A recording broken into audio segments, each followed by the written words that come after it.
She is part of the Jack Brassfield team, if you guys didn't do the math on that one. Our next artist coming to the stage, actually, and I'm not going to say it, I'm going to let him tell you the part of it. He has been with Texas State Songwriters previously. There's so many of them, I don't remember what his awards were because it was before I started running the Texas State Songwriters. He actually did come back this season for the Male Songwriter of the Year, I believe, and he took home Most Impactful Songwriter of the Year. So you guys are about to find out why. This is Nick Morgan.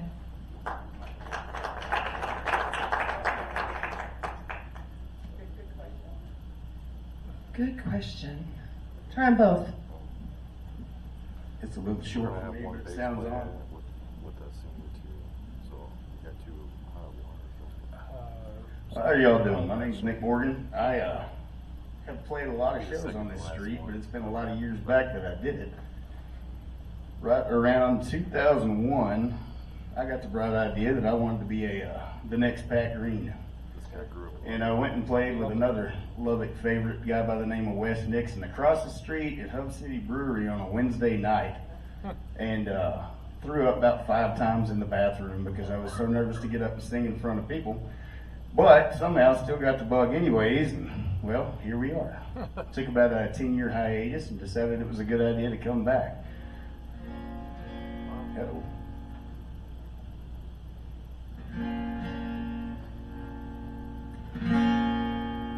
Good? Is it the thumbs up or go up? Okay. Hey, I love it when the man on this monitor starts talking to me. It's like the voice of God sometimes. Jay used to do this too. This at the Blue Light in 2002. Only he'd start doing it during the middle of songs. Anyways, this is a song I wrote. It's a little heavy, but I promise we're going to get more upbeat towards the end. Wrote it about, well, not about a friend of mine's brother, but inspired by a friend of mine's brother. It's called Heaven Falling Down.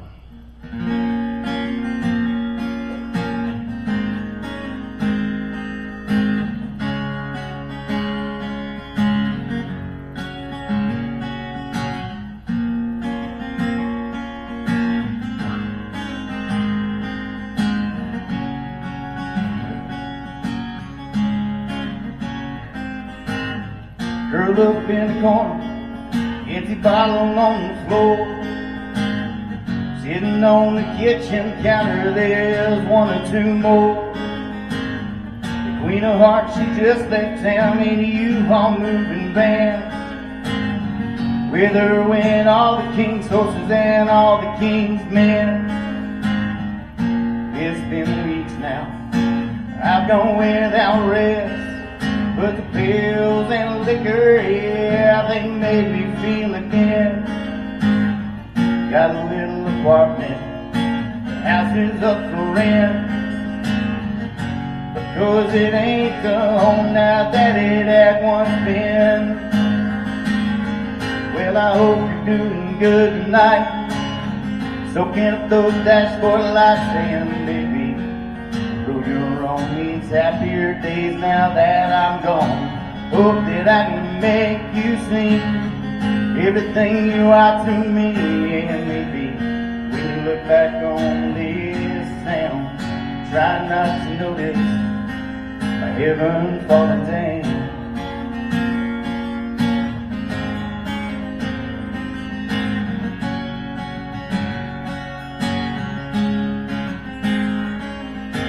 I can't say that I blame you for hitting those mistakes I made.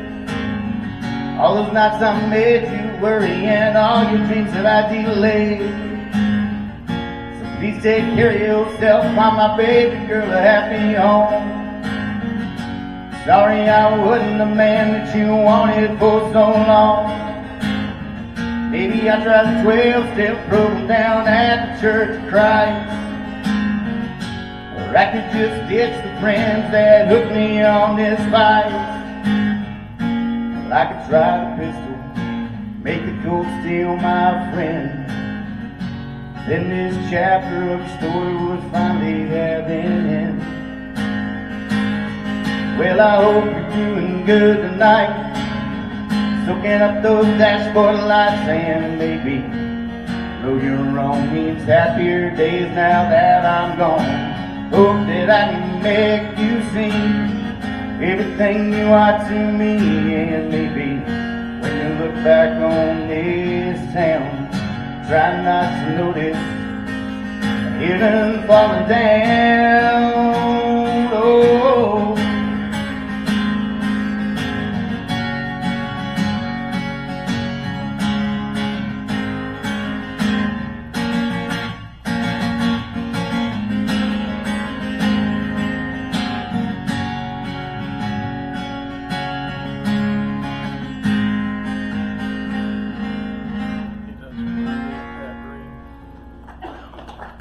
thank y'all very much.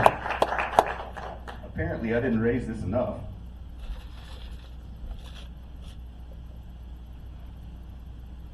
There we go.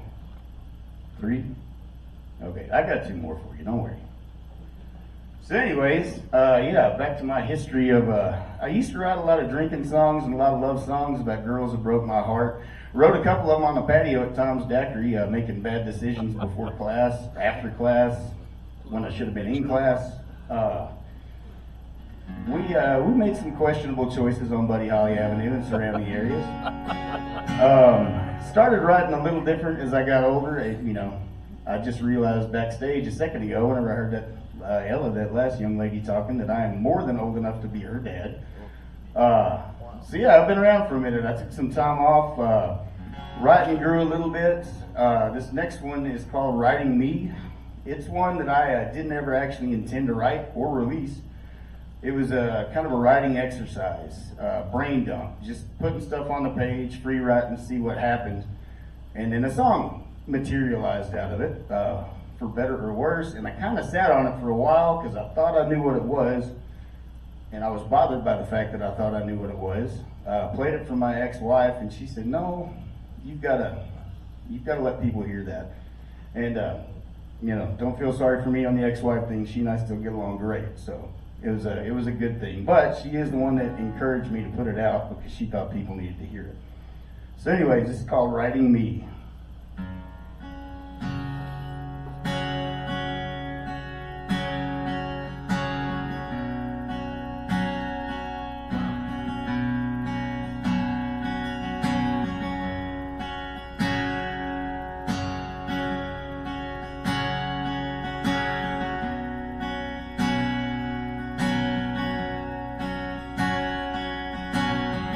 I've been an asshole to people that I love, thrown in the town, push come down to shove.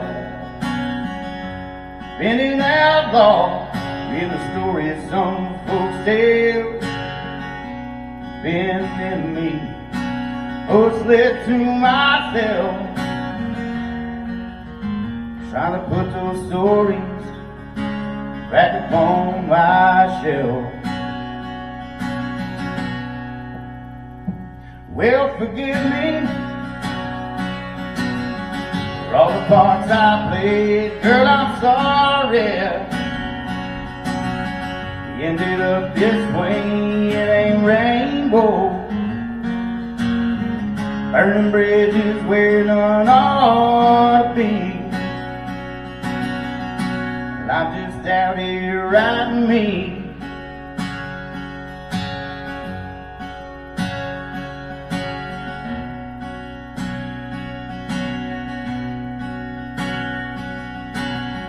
Well, I've seen the glacier where that river's born, seen the sun set fire to a desert sky at morning. Well, the big sky, no, it treated me well. Now there's something back home, just a cautionary tale. Got caught chasing dreams never meant for me. Well, forgive me for all the parts I played. Girl, I'm sorry we ended up this way. It ain't rainbow, burning bridges where none ought to be. I'm just out here writing me.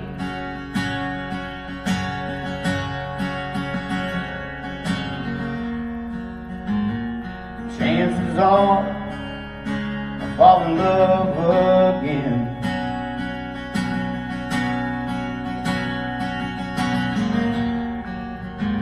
'Cause the heart that's broke, it always finds a way to mend.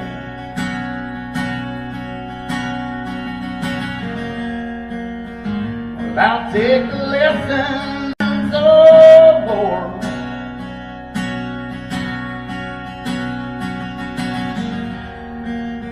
but I'll never let my shadow darken your front door.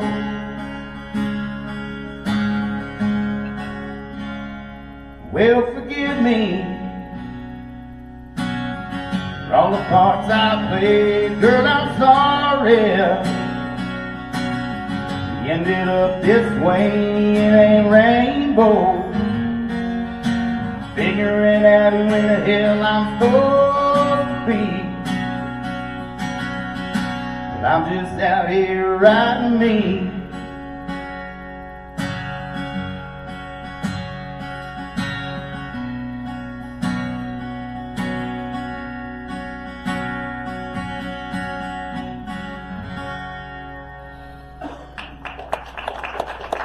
Thank y'all very much. Cynthia told me I got time to burn, so I wasn't planning on playing this, but I think it's a divine intervention. Because I wrote this song whenever I was living in Lubbock, Texas. It was a hometown favorite whenever we play shows around here, whether it was the Blue Light or West Texas Ice House or Basher Rip Rocks back in the old days. We had a good time with it. And there's a story that goes along with it. So right about 2002, I had two roommates, well, three roommates, or five if you want to count their girlfriends. And we had this house over on 54th Street, and it was July. We were running the dishwasher, washing machine, dryer, PlayStation 4, Xbox, big screen TV, refrigerator, freezer. The doors were open. It was 105 outside, and we were playing horseshoes in the backyard. Well, I'm strapping up my boots because I've got a job and I got to pay for my schooling. And we hear a pop. All the lights go out in the house. And then we start smelling a funny smell. And it's not the normal funny smell you smell in a college house. It was an electrical fire.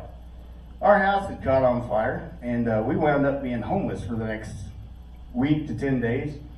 But only 3 days before that, again, getting my shoes on, getting ready to go to work, and I hear a little knock, knock, knock on that front door, and I see a car outside that says Lubbock County Constable. Now, I was a troublemaker in college, but I never got arrested. I'm going to put that out there right now. There are no records in Lubbock County Police Department. So, naturally, I wasn't too concerned. I opened up the door and I said, "Yes, sir, what can I do for you?" He said, "I'm looking for Nick Morgan." I said, "Well, hell, you found him." And he goes, "Son, you've been served." I said, "I'm not even hungry." Well, it turns out you've been served is what they tell you whenever you've been hit with a lawsuit for a car accident that you got in 1 year, 360 days prior to that day. And it turns out the statute of limitations for serving somebody with that kind of lawsuit is 2 years. So, it had been a real bad week to say the least. I called my boss at work. I said, "I'm going to take some time off. I'm going to take some vacation." I loaded up all my smoky smelling clothes, a cooler full of beer, my guitar, and I drove from Lubbock, Texas out to my grandparents' farm. At that time, it was Amherst, Texas. And I went and I pushed cows around and moved stuff for my granddad, and did farm work, and just kind of got out of town. And it got me realizing how homesick I was from being in Lubbock for college. And so that night, still smelling like electrical fire and having a cooler full of beer, I did what somebody with a guitar does. I sat on the porch, got drunk, and I wrote this song. And it's about being homesick, and it was always a crowd favorite. It's maybe not my best writing, but this feels like a full circle moment planned in the Cactus Theater. Thank y'all for this, by the way. So we're going to do it anyways.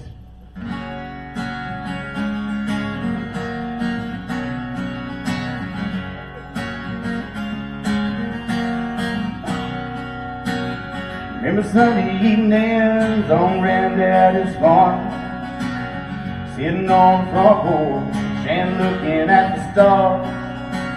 We talk about religion and how it was in old times.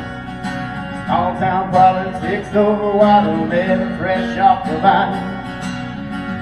Take me back to wide open space. Take me back to my hiding place. Good friends and family where I'll never be alone. Take me back to my country home.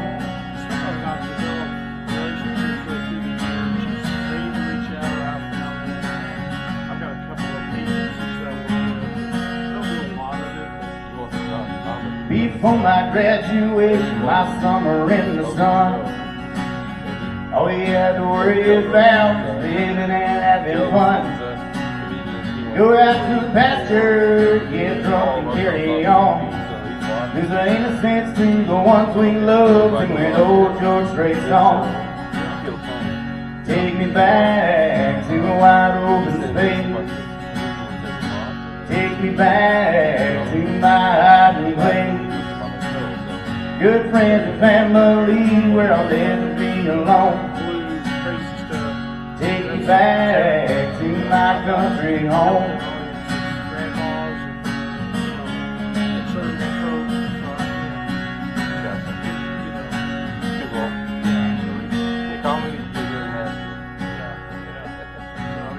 Now I'm in the city, working on my education. Reaching for the stars and needing a long vacation. Packing up my clothes, some cold beer and my guitar. You can keep your deadlines and traffic jams. I'm going back to the farm. I'm going back to wide open space. Well, I'm going back to my hiding place. Good friends and family where I'll never be alone. Well, I'm going back to my country home. Well, I'm going back to my country home, yeah.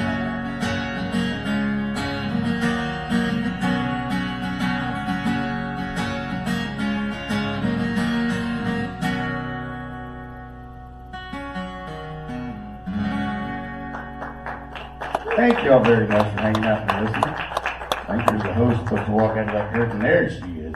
Or trip off the curtain, one or the other. Absolutely, absolutely amazing. I think we have...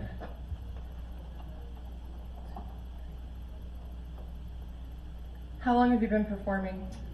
Well, if you want to count it linear, from the day I started performing across the street till now, about 25 years. But it took about a 12, 15-year intermission to raise some kids. So. That's the responsible thing to do. It was the responsible thing to do. Only problem was it made me I'm a early to bed kind of guy, so those late night shows are not as easy as they used to be. Whenever I was making all those bad decisions, that was a lot easier. What inspired you to put your songs to paper and share them with the world? Honestly, girls. I mean, let's be real honest about this. You know, poets, the poet never gets the girl, but a songwriter, they do. And, I got into poetry whenever I was in high school, and then it honestly went kind of along with that. I'd already started playing guitar, and I'm like, well, I could write songs. That's a little cooler than being a poet. To be a poet, I've got to get a beret and move to the East Coast and be a real pretentious a-hole, and that's just not really my thing. So I got a guitar instead, and I was listening to Mike McClure and Guy Clark and Townes Van Zandt, people like that whenever I was a kid, and I thought I could do that. They're not pretty either, but, it works. Did you tell them what season you were a part of the Texas State Songwriters? No, I can't actually remember the season. Back whenever the founder, Jimmy, was still running it, I competed in Abilene, Texas at a bar called Doc's, I believe. It's been, about 8 years ago. I'd kind of forgotten about it until you saw pictures in the archives. I'm going to take a minute to tell you guys about Ninja. Ninja was a military kid. He was born in the Philippines, and then when the Amazon jungle, and then when he turned 4, his dad's military service was over, which meant that his time in the Amazon was over, and he got dumped into the desert. He was about this tall. He was picked on a lot, so he became a professional MMA fighter. He actually was featured on episodes of Burn Notice. He did the training for the fighters that were on that. He did actual MMA championships and was a #1 with that. He opened his own MMA, and then he became the sensei for Songwriters. He actually begged me for a year to take over this organization, and there was no quit in him. We lost him this year, and we're grateful that he left something so beautiful, and he forced me to take this journey. Yeah, he was a good guy. He was a real Renaissance man. If you really start looking at it, the guy could do anything that you ever asked him to, and some things that you didn't ask him to. So it was always entertaining. He even wrote a book. Who would you say influenced your style as a songwriter? I really couldn't tell. Like I say, whenever I got into this, I was trying to be the next Pat Green, and then I discovered Chris Knight and a bunch of these other guys, and then I wanted to be the next Jason Bowens. But I always liked Guy Clark, Towns Van Zandt. I've always been big in the storytelling style of a song, where you've got a through line to follow. So they influenced a lot of it as far as how I do it. But I'm just trying to figure out who I am as a songwriter still. I'm 25 years into this, and it's an ever evolving thing, because it's a lot different now than it was when I was, some of these kids' age. And that's truly, point to bring that it's not about the destination, it's about the journey. It's about the people that you meet along the way and the things that you endure that make you grow into it. Yep. You kind of grow into your stage presence. Y'all give it up for Nick Morty. Thank y'all for having us very much.